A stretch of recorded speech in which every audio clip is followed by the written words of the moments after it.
semua masih ingat saya kan? Bagi yang udah lupa sama nama saya, oke, ini aku kasih tahu lagi ya, jangan sampai lupa lagi. Nama saya Joanna dan di sini di OSIS ini saya menjabat sebagai wakil ketua OSIS. Kehadiran saya di sini untuk menyampaikan materi MPLS ini yaitu organisasi. Tetapi kali ini kami akan memfokuskan pada OSIS saja ya. Di sekolah tingkat SMP dan SMA, OSIS ini merupakan organisasi yang terkenal, yang paling famous gitu lah ya. Soalnya OSIS ini berhubungan langsung dengan kegiatan dan organisasi sekolah lainnya. Dan kali ini kami akan membahas mulai dari apa sih itu OSIS, makna logo OSIS, sejarah OSIS, dan lain sebagainya. Jadi ya, bagi teman-teman yang nggak tahu kepanjangannya OSIS itu apa, kepanjangan OSIS adalah Organisasi Siswa Intrasekolah. Umumnya organisasi ini ada di sekolah di tingkat SMP dan SMA. Nah, teman-teman yang tadi belum tahu, sekarang udah tahu kan? OSIS ini memiliki sebuah logo yang ada di sini, di saku. Jadi kalau misalnya teman-teman yang nggak tahu OSIS atau adik kelas kalian yang nggak tahu OSIS itu apa dan tanya ini logo apa, kalian pasti bisa jawab kalau ini adalah logo OSIS. Jelas, logo OSIS SMP dan logo OSIS SMA itu kelihatannya sama, cuma beda latar belakangnya aja. Yang SMP pakai kuning dan yang SMA pakai coklat. Apa sih makna dibalik logo ini? Simak baik-baik ya. Satu adalah kuning. Kuning di sini memiliki makna sebagai kehormatan yang agung. Dan melalui organisasi ini, OSIS dibilang mampu untuk memberikan sumbangan nyata kepada tanah air dengan membina siswa-siswa di SMP. Selanjutnya di dalam logo OSIS ini, jika kalian perhatikan, ada bunga bintang dengan sudut 5 dan juga 5 kelopak daun bunga. Nah, bunga bintang dan 5 kelopak daun bunga ini menandakan bahwa kita juga berintikan dengan Pancasila. Nah, Pancasila kan ada 5 sila itu kan, ya udah itu. Lalu juga ada lambang buku yang terbuka. Siapa sih kalian tahu ya maknanya apa? Ya, betul sekali, maknanya adalah belajar. Ini juga sebagai perwujudan pembangunan bangsa. Selanjutnya juga ada kunci pas. Kunci pas ini melambangkan sebagai usaha yang keras, kemampuan usaha yang keras, dan juga rasa percaya diri kita terhadap kemampuan yang kita miliki. Next ada biduk. Biduk ini melambangkan atau memiliki makna sebagai masa depan yang baik. Di logo OSIS ini juga memiliki lambang pelangi merah putih yang melambangkan tujuan nasional masyarakat Indonesia, yaitu cita-cita menuju masyarakat yang adil dan makmur, kayak Pancasila, sila yang kelima. Dan penutupnya di logo OSIS ini juga ada 17 butir padi, 8 lipatan pita, 4 buah kapas, dan juga 5 buah kapas. Jumlah ini menunjukkan angka tanggal kelahiran Indonesia. Next kita masuk ke sejarah OSIS. Nah ini ya aku dongeng ini, tapi kalian juga harus simak. Jadi pada awalnya beberapa sekolah di tingkat SMP dan SMA ini memiliki organisasi yang pastinya memiliki tujuan yang baik juga, baik di dalam sekolah maupun di luar lingkungan sekolah. Karena berpotensi memiliki dua kubu dengan kepentingan yang berbeda, maka pada tahun 1970 sampai dengan 1972 timbullah keinginan pemimpin organisasi ini untuk menghindari perpecahan antar organisasi satu dengan organisasi satu lainnya. Nah, si pemimpin organisasi itu nggak mau melihat siswa-siswanya itu kayak pecah gitu guys, jadi kan harusnya bersatu kan. Dan ini melalui arahan dari Departemen Pendidikan dan Kebudayaan. Pembentukan organisasi ini ditujukan atau dimaksudkan untuk mempersiapkan orang yang terpilih di usianya yang belia untuk usaha memperjuangkan bangsa. Teman-teman pasti penasaran kan, apa aja usaha-usahanya itu apa aja sih? Usaha memperjuangkan bangsa ini berupa pelatihan kepemimpinan, keterampilan, daya kreasi, kesegaran jasmani, dan sikap nasionalisme. Pemerintah dalam hal ini juga ikut berperan menetapkan nama organisasi ini menjadi OSIS dengan 4 jalur kepemimpinan: organisasi kesiswaan, latihan kepemimpinan, kegiatan ekskul, dan juga kegiatan wawasan Wiyata Mandala. Oke, kita akan memasuki tugas-tugas OSIS. Tugas OSIS yang paling umum ini adalah mengendalikan aktivitas siswa supaya mencapai tujuan yang positif. Jangan yang negatif. Soalnya negatif itu jelek guys. Positif itu baik. Siswa yang terpilih atau tergabung di OSIS ini selanjutnya disebut sebagai pengurus OSIS atau POSIS, memiliki tugasnya masing-masing. Teman-teman bisa lihat di video perkenalan diri kami, di situ nanti juga ada tugas kami sebagai anggota OSIS. Maksudnya sebagai pengurus OSIS. Mengapa tugasnya berbeda? Ya soalnya jabatannya juga berbeda. Itu. Jadi tugasnya itu menyesuaikan jabatan yang dimiliki si pengurus OSIS. Selain pengurus OSIS, ada juga guru yang dipilih menjadi pembina dengan tugas mengawasi jalannya kepengurusan OSIS ini supaya lebih terarah melalui kegiatan-kegiatan OSIS. Nah teman-teman, kita ngomong-ngomongnya sampai sini aja ya, soalnya juga harus gantian sama yang lain. Jadi saya akan digantikan dengan ketua OSIS, yaitu Kami Nanda. Wah.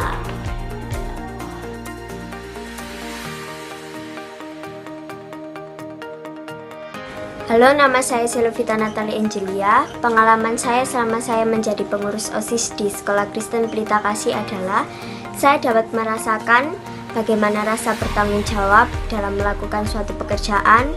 Saya dapat merasakan kemandirian. Saya dapat merasakan suatu kerjasama dalam suatu kelompok. Saya dapat merasakan bagaimana perbedaan pendapat dan kami mendapatkan solusi. Saya juga merasakan bahwa saya bisa belajar dari teman-teman, mulai dari membuat proposal dan yang lain-lain. Kesan dan pesan saya kepada pengurus OSIS yang selanjutnya adalah semoga kalian dapat menjadi kakak-kakak pengurus OSIS yang lebih baik lagi, dapat menjadi contoh buat adik kelas maupun kakak kelas, buat teman-teman anggota OSIS yang lain. Saya harap kalian dapat menonjolkan sikap yang lebih baik dibandingkan yang lain dan tetap semangat untuk pengurus OSIS di tahun ini. Terima kasih. Halo guys, nama saya Fiodora. Jadi hari ini saya akan berbagi pengalaman dengan kalian semua selama saya menjadi pengurus OSIS di SMP Kristen Pelita Kasih. Jadi dari semua pengalaman yang saya alami, mulai dari memimpin rapat, mengerjakan tugas-tugas, lalu berkomunikasi dengan banyak orang, saya dapat belajar tentang kepemimpinan, berkomunikasi yang baik dan sopan, lalu belajar tentang kemandirian, kedisiplinan, dan masih banyak lagi. Selama di OSIS, kami juga diajarkan banyak hal, mulai dari menjadi teladan bagi sesama, menjadi karakter yang lebih baik lagi, lalu menghormati guru-guru, teman-teman, dan masih banyak lagi. Tentunya sebagai pengurus OSIS itu tidak mudah ya, tapi kita harus bersyukur karena menjadi pengurus OSIS itu berarti kita ini lewatin aja, oke. Lalu menjadi menjadi pengurus OSIS itu tentunya tidak mudah ya. Kita pasti melewati banyak rintangan seperti pendapat yang berbeda, atau misalnya ada yang tidak suka dengan kita gitu ya. Tapi seharusnya kita bersyukur karena kita dipercaya oleh guru-guru dan mungkin teman-teman. Kita dipercaya sebagai pengurus OSIS yang bisa membangun sekolah bersama juga dengan teman-teman. Ya itu sih enaknya jadi pengurus OSIS, kita bisa menjadi teladan, kita juga bisa mendapat prestasi yang lebih lagi. Ya itu aja. Kemudian pesan saya untuk pengurus OSIS yang sekarang dan juga teman-teman anggota OSIS, semoga di tahun pelajaran ini kalian bisa belajar lebih semangat lagi. Untuk pengurus OSIS, kalian harus menjadi teladan yang baik, bekerja sama dengan baik, bisa berkomunikasi dengan baik, tidak bertengkar, lebih bekerja sama lah pokoknya ya. Harus lebih bertanggung jawab tentunya. Begitu saja. Terima kasih. Pengalaman saya selama berorganisasi di OSIS, saya bisa merasakan bagaimana berorganisasi dan juga bekerja sama dalam suatu tim, dan juga dilatih menyampaikan ide-ide sekreatif mungkin. Pesannya buat OSIS sekarang ini, tetap semangat ya Rek, dan lakukan yang terbaik. Hai, hari ini kita akan melanjutkan materi kita tentang berorganisasi, yaitu OSIS. Saya harap kalian sudah mengerti tentang pengertian OSIS, pengertian dari logo OSIS, ya, pengertian dari logo OSIS, dan juga sejarah dari OSIS itu sendiri. Pasti kalian pernah bertanya-tanya dan penasaran, kenapa sih harus ada OSIS di sekolah? Ngapain sih harus ada OSIS? Apa sih fungsinya dan maksudnya gimana? Nah, hari ini kita akan bahas mengenai fungsi, tujuan, dan tugas dari OSIS. Mengapa harus ada OSIS di sekolah? Hal pertama yang akan kita bahas ini adalah fungsi dari OSIS. Fungsi dari OSIS mencakup 3 hal. Yang pertama adalah sebagai wadah, yang kedua adalah sebagai motivator bagi siswa, dan yang terakhir adalah sebagai preventif. Nanti kita akan bahas satu-satu masing-masing ya dari fungsi-fungsi OSIS ini. Nah, fungsi dari OSIS yang pertama adalah sebagai wadah. Kembali lagi pada pengertian OSIS, yaitu organisasi siswa intrasekolah, karena OSIS merupakan organisasi yang berada di sekolah, dan pengertian dari organisasi itu adalah wadah untuk mencapai tujuan bersama. Nah, jadi di sini OSIS memiliki fungsi sebagai wadah yang memfasilitasi para siswa untuk bisa bertanggung jawab dalam bekerja sesuai tugasnya masing-masing. Pasti kita pernah merasakan berada di dalam sebuah organisasi. Nah, yang paling simpel adalah organisasi di dalam kelas. Ya, dalam organisasi di dalam kelas terdiri dari ketua kelas, wakil ketua kelas, sekretaris, bendahara, dan juga pasti ada seksi kebersihan, kerohanian, dan lain sebagainya.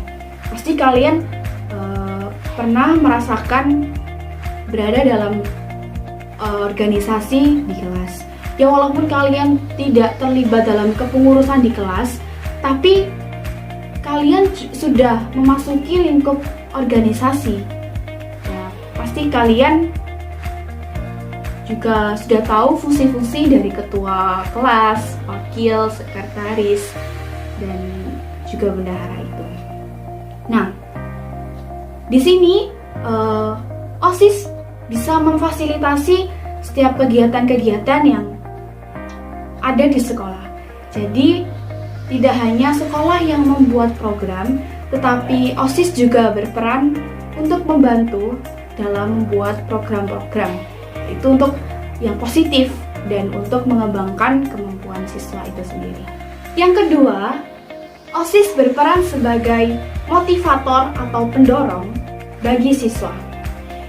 Jadi, maksud dari sebagai pendorong dan motivator bagi siswa adalah OSIS berperan untuk mendorong berkembangnya kemampuan dan kreativitas siswa. Bagaimana caranya? Caranya adalah dengan membuat program-program impian yang diinginkan. Ya, seperti misalnya kita mempunyai kemampuan untuk kesenian dan seni budaya dan juga olahraga.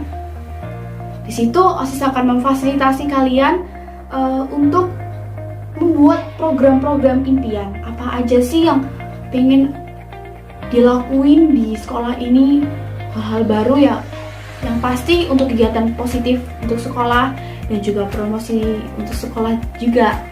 Nah, di situ OSIS berperan untuk membuat program-program yang mengembangkan kreativitas dan kemampuan. Juga OSIS sebagai penggali minat dan juga bakat kalian yang berpotensi, serta mengembangkan melalui kegiatan-kegiatan OSIS dan melalui ekstrakurikuler. Nah, jangan lupa dipilih ya ekstrakurikulernya kalian mau apa. Kalau kalian punya kemampuan bermusik, kalian bisa masuk di organisasi, kalian bisa masuk di ekstrakurikuler band. Dan kalau kalian punya kemampuan dalam olahraga, kalian bisa masuk ekstrakurikuler basket dan lain sebagainya. Yang pasti gunakan cara itu untuk mengembangkan kemampuan kalian dan minat kalian. Jadi kalian harus benar-benar sungguh-sungguh kalau kalian punya mimpi untuk bisa jadi lebih baik. Jadi kalian harus bisa berusaha lebih baik lagi. Ya, jadi OSIS sebagai motivator adalah seperti contoh tadi ya, untuk mengembangkan minat dan bakat. Yang terakhir adalah OSIS berperan sebagai preventif. Mungkin terdengar asing ya di telinga kita. Apa sih preventif itu? Jadi, preventif artinya adalah OSIS mampu beradaptasi dengan lingkungan, seperti menyelesaikan persoalan perilaku menyimpang siswa dan perilaku-perilaku yang tidak sesuai norma ya dan sebagainya. Juga bisa berfungsi sebagai pencegah. Pencegah di sini maksudnya adalah mencegah munculnya pengaruh negatif pada siswa. Misalnya dari hal yang paling sepele, misalnya ada siswa yang tidak tertib, misalnya dia salah menggunakan seragam atau tidak mengikuti aturan-aturan yang sudah tercatat maupun tidak tercatat. Di situ OSIS berperan sebagai penasihat dan juga pengingat. Karena OSIS juga merupakan teman kalian, jadi jangan jadikan nasihat ini sebagai sok-sokan, sok bener. Jadi jadikan ini sebagai pengingat, karena kalau bukan OSIS yang mengingatkan, siapa lagi? Dan kita juga ingin untuk kalian bisa lebih baik, dan di situ kita juga bisa belajar untuk lebih disiplin. Tapi OSIS sebagai penasihat juga harus bercermin dan juga harus sadar dengan tingkah laku yang mungkin kurang baik, kita juga harus bisa perbaiki. Jadi kalau bisa, sebelum kita membenarkan dan menasihati teman kita harus bisa melihat diri kita dulu, apakah kita sudah benar, apakah kita sudah pantas untuk menasihati mereka. Ya, setidaknya kita harus bisa menempatkan diri sebagai OSIS. Jadi itu tadi ada 3 ya fungsi-fungsi dari OSIS, sebagai wadah, sebagai motivator, dan juga sebagai preventif. Jadi untuk kalian yang ingin sekali menjadi OSIS, kalian harus bisa belajar, yang pasti belajar untuk mengendalikan diri, belajar untuk mungkin kemampuan kalian dalam bidang-bidang tertentu itu juga kalian harus timbulkan, dan supaya kalian itu bisa terlihat dan bisa terpilih menjadi anggota OSIS dalam kepengurusan OSIS. Nah, jangan malu untuk kalian tunjukkan diri kalian kalau kalian ini bisa. Jadi kalian harus bisa percaya diri, yang pasti kalian harus bisa percaya diri melakukan hal yang benar. Kalian juga harus mampu untuk mengembangkan diri kalian jika kalian mau menjadi OSIS. Dan saya yakin kalian bisa menjadi OSIS.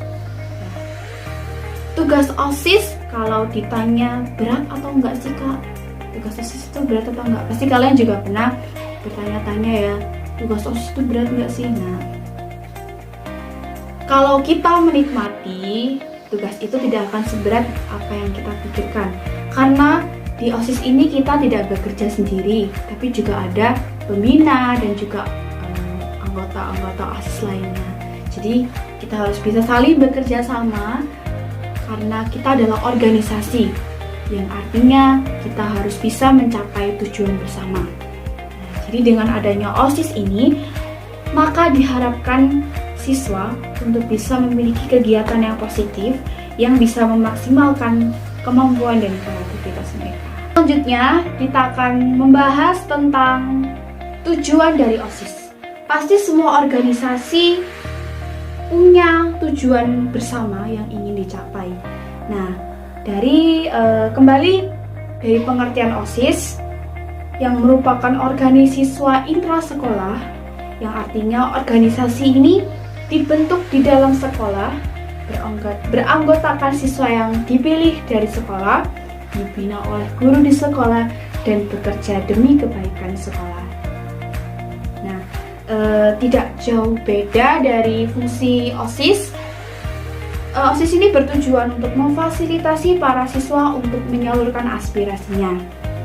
Jadi, semisal kalian menginginkan program-program untuk diadakan di sekolah, nah OSIS berperan sebagai penyalur aspirasi kalian.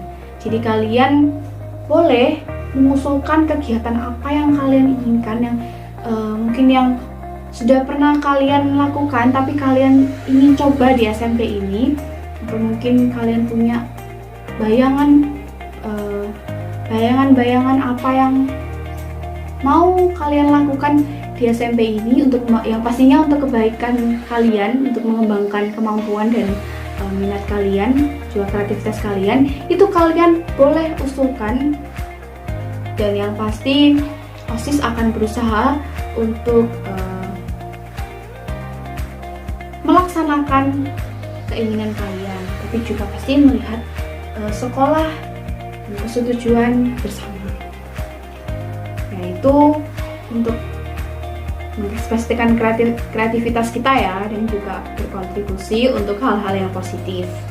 Nah, OSIS memiliki tujuan yang positif bagi seluruh siswa di sekolah, yang artinya akan memberikan pengaruh positif bagi sekolah itu sendiri.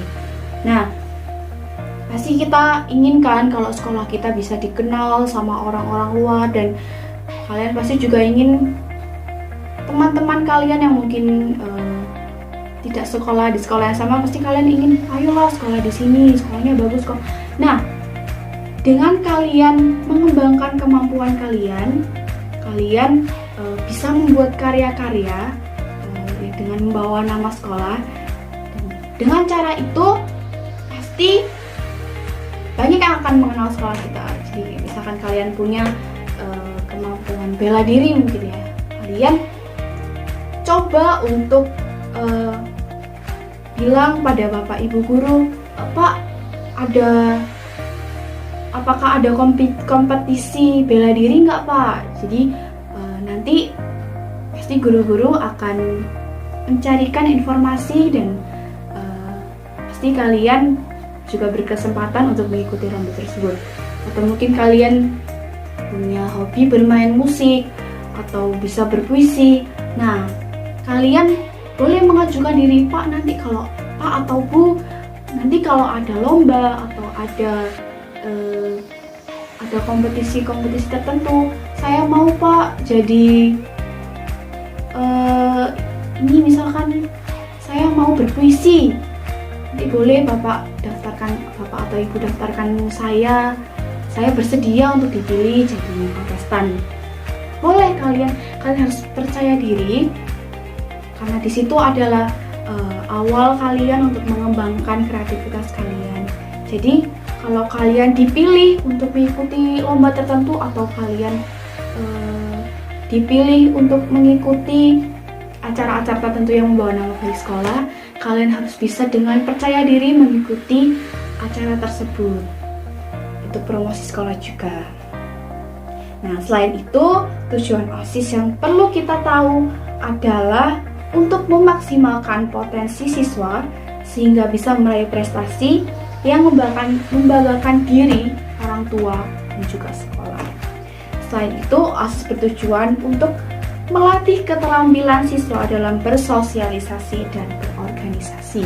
Ya, seperti yang saya bilang tadi, melalui ini kalian juga bisa sedikit pamer dengan sekolah-sekolah lainnya kalau kalian tuh berpotensi. Jadi di sini OSIS akan membuat program-program yang bisa melatih keterampilan siswa dalam bersosialisasi dan juga berorganisasi. Ya, selanjutnya kita akan membahas tentang tugas sebenarnya yang harus dijalankan oleh OSIS. Ya, sedikit pengalaman, sedikit cerita dari saya. Dulu sebelum saya menjadi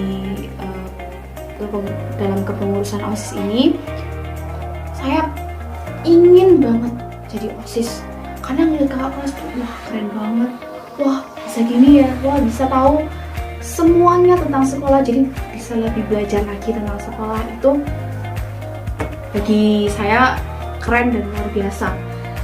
Tapi sebenarnya menjadi OSIS itu lebih dari itu, karena kita harus selalu siap dan sigap bertugas untuk mengendalikan aktivitas siswa sehingga bisa lebih terarah dan juga lebih ke arah yang positif. Jadi kalau ditanya mudah apa enggak sih? Sebenarnya tidak terlalu mudah juga. Kalau kalian benar-benar bisa mengendalikan diri, kalian bisa untuk menjalankan tugas kalian dengan baik, pasti segalanya tidak akan terlalu sulit dan rumit. Dan kalian, jadi ini bukan untuk menakut-nakuti ya, tapi faktanya memang begitu. Kalian harus bisa menjadi lebih disiplin dan bertanggung jawab untuk tugas-tugas yang harus kalian lakukan, dan memang itu faktanya. Ya, selain itu, semua orang yang terlibat dalam kepengurusan itu memiliki tugas masing-masing yang spesifik sesuai dengan jabatan yang diberikan. Kalau kalian melihat video perkenalan dari kami, pasti ada sekbid-sekbid tertentu ya, dan itu adalah sekbid yang diberikan oleh guru yang memang berpotensi bagi diri kita dan sesuai dengan kemampuan kita. Jadi kalian jangan takut kalau misalkan kalian terpilih menjadi OSIS, kalian jangan takut untuk kalian gak bisa, karena kita harus percaya dengan guru. Guru pasti melihat kemampuan dan potensi dari kita, dan kita harus bisa menjalankan jabatan itu dengan percaya diri untuk membuktikan ke semua orang, ini loh potensi saya, ini loh yang bisa saya lakukan. Saya di sini tidak hanya untuk belajar, tidak hanya untuk mendengarkan dan mempelajari ilmu pengetahuan, tapi saya juga mau mengembangkan potensi saya di sekolah ini untuk lebih lagi. Jadi benar-benar kalian harus bisa percaya diri. Dan kalau kalian lihat dari video perkenalan itu, banyak yang bilang yang bisa kita pelajari dan manfaat dari OSIS itu adalah kita bisa jadi lebih disiplin dan bertanggung jawab. Karena memang itu yang dituntut untuk kita bisa menjadi OSIS adalah kita harus bisa disiplin dan juga bertanggung jawab. Seperti yang sudah saya bilang di awal tadi, karena OSIS berperan sebagai preventif, jadi kita harus bisa selangkah lebih maju dari teman-teman kita. Dan sebelum kita menasihati mereka, kita juga harus bisa melihat diri kita, apakah kita bisa lebih baik, apakah kita pantas untuk membenarkan mereka. Ya, dan itu dia, kita harus bisa lebih baik, setidaknya selangkah lebih maju dari teman-teman kita yang lain. Tapi jangan jadikan ini sebagai OSIS soal atau mentang-mentang OSIS bisa ngelakuin ini, bisa ngelakuin itu. Enggak ya, karena OSIS juga teman kalian ya, kita semua adalah teman, dan OSIS ini hanya sebagai pengingat kalian. Jadi kalian juga jangan berpikiran kok jadi OSIS itu sok-sokan. Dan untuk menjadi OSIS juga kalian kalau bisa jangan ngelakuin hal yang seperti yang orang lain pikirkan. Jadi kita harus bisa berbaur dengan orang lain, dengan siapa saja. Kita harus bisa memberitahu mereka kalau kita sebagai OSIS tuh kita tuh nggak gini, nggak seperti apa yang kalian pikirin. Kita juga bisa berbaur dengan orang lain. Nah, setiap orang yang terlibat dalam kepengurusan OSIS memiliki tugas masing-masing yang harus dijalankan ya, seperti yang sudah saya bilang. Dan selain semua siswa yang terlibat dalam kepengurusan OSIS, ada pembina yang bertugas untuk mengawasi jalannya kepengurusan OSIS. Nah, kalau di sekolah ini, bisa kalian tebak siapa pembinanya? Ya, pembina di sekolah ini adalah Bu Rina. Ya, dia adalah guru yang terpilih menjadi pembina dan mengawasi jalannya OSIS. Nah, jadi Bu Rina juga bisa memberi saran-saran kalau ada hal yang kurang dari program OSIS dan juga bisa mengawasi jalannya program OSIS. Baik, terima kasih untuk kalian yang sudah mengikuti materi ini. Supaya tidak bosan, kita akan bermain game sederhana, yaitu game tebak-tebakan yang akan membuat pikiran kalian untuk berpikir.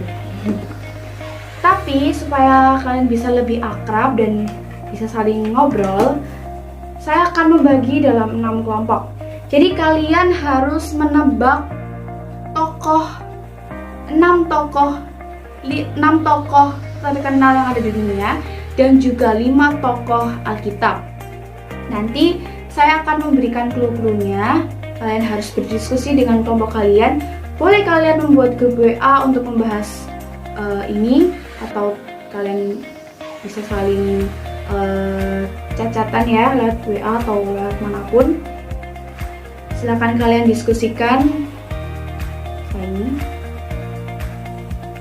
Dan juga game yang kedua, setelah kalian menonton video perkenalan kami, nanti kita akan tampilkan secara cepat, tidak sampai 1 detik sepertinya, atau mungkin hanya 1 detik. Kalian harus bisa menebak siapa namanya dan bertugas dalam kepengurusan apa atau sekbid apa.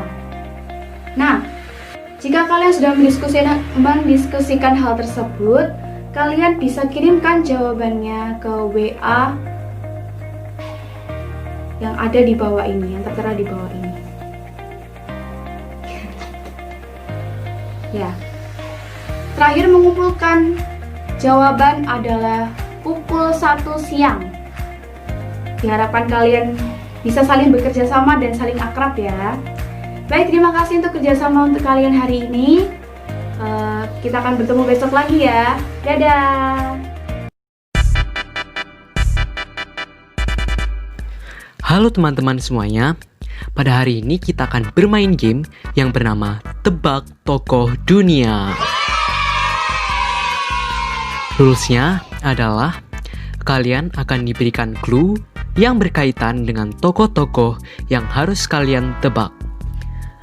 Kalian harus mendiskusikannya dengan kelompok kalian masing-masing dan yang sudah ditentukan kemarin. Kalian akan diberikan waktu 20 detik sebelum pergantian soal. Ingat, ini tebak-tebakan tokoh dunia ya. Apakah kalian sudah siap? Ayo kita mulai. Oke, untuk tokoh yang pertama, ia adalah tokoh yang menciptakan sesuatu, tetapi hal itu membuat kesalahpahaman, seperti berita hoax dan gosip, dan pernah terancam terblokir. Aku kasih waktu ya.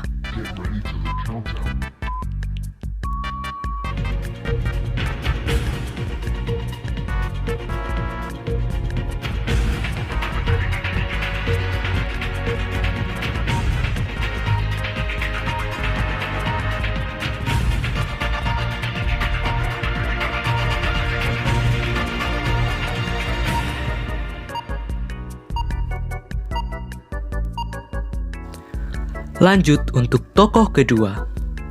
Ia adalah tokoh yang menciptakan tempat biasa kalian mengetik. Aku beri waktu lagi.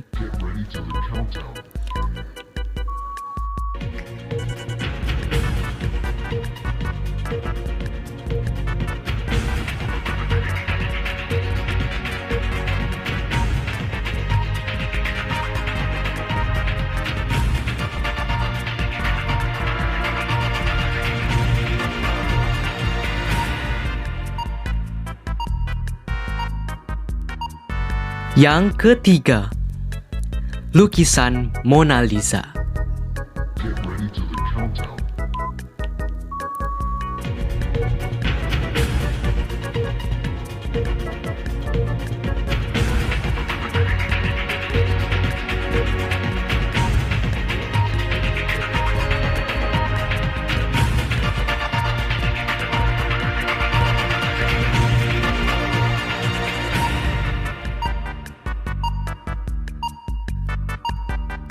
Lanjut yang keempat, Philips.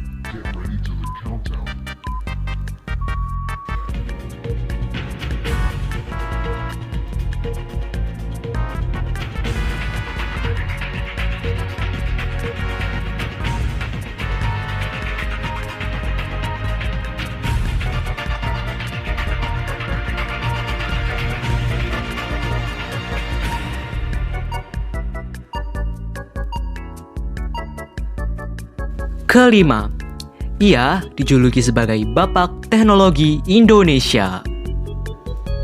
Ingat, Indonesia.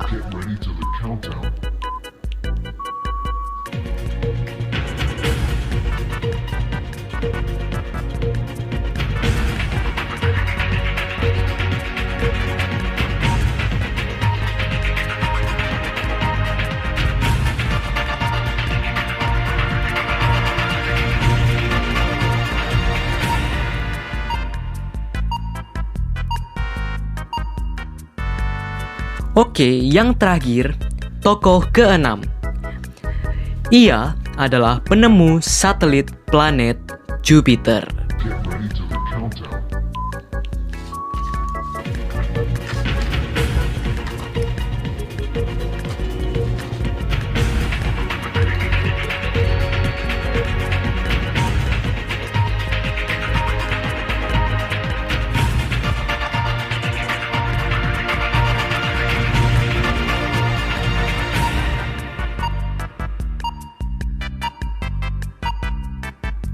Gimana?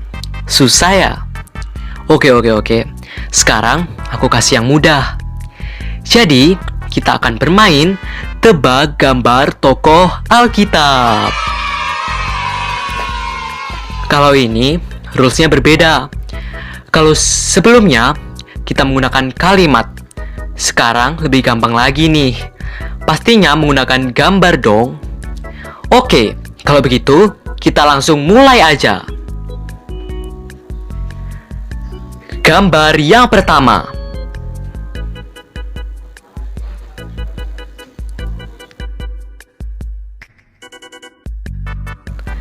Lanjut, kita ke gambar yang kedua.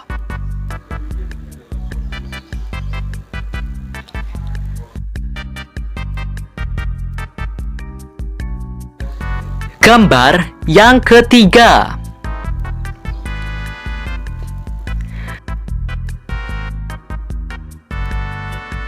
Dan lanjut kita ke gambar yang keempat.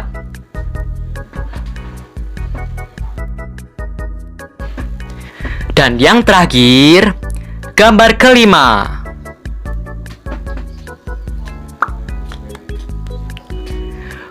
Oke, gimana?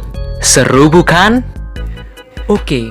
Di game yang kedua ini kalian harus menebak wajah dari kakak OSIS dan menyebabkan beatnya apa. Oke, sekarang kita akan mulai. Siap. 1, 2, 3. Hayo siapa? Siap. 1, 2, 3. Hayo siapa? Siap. 1, 2, 3.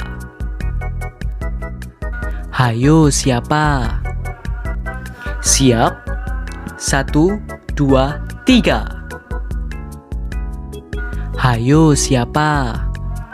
Siap. 1, 2, 3. Hayo siapa? Oke, gimana? Seru bukan? Oke, sampai di sini dulu ya gamenya. Jangan lupa kumpulin tugas kalian ke nomor ini. Dan ingat, terakhir dikumpulkan pada jam 1 siang nanti. Terima kasih, sampai jumpa. Have a nice day.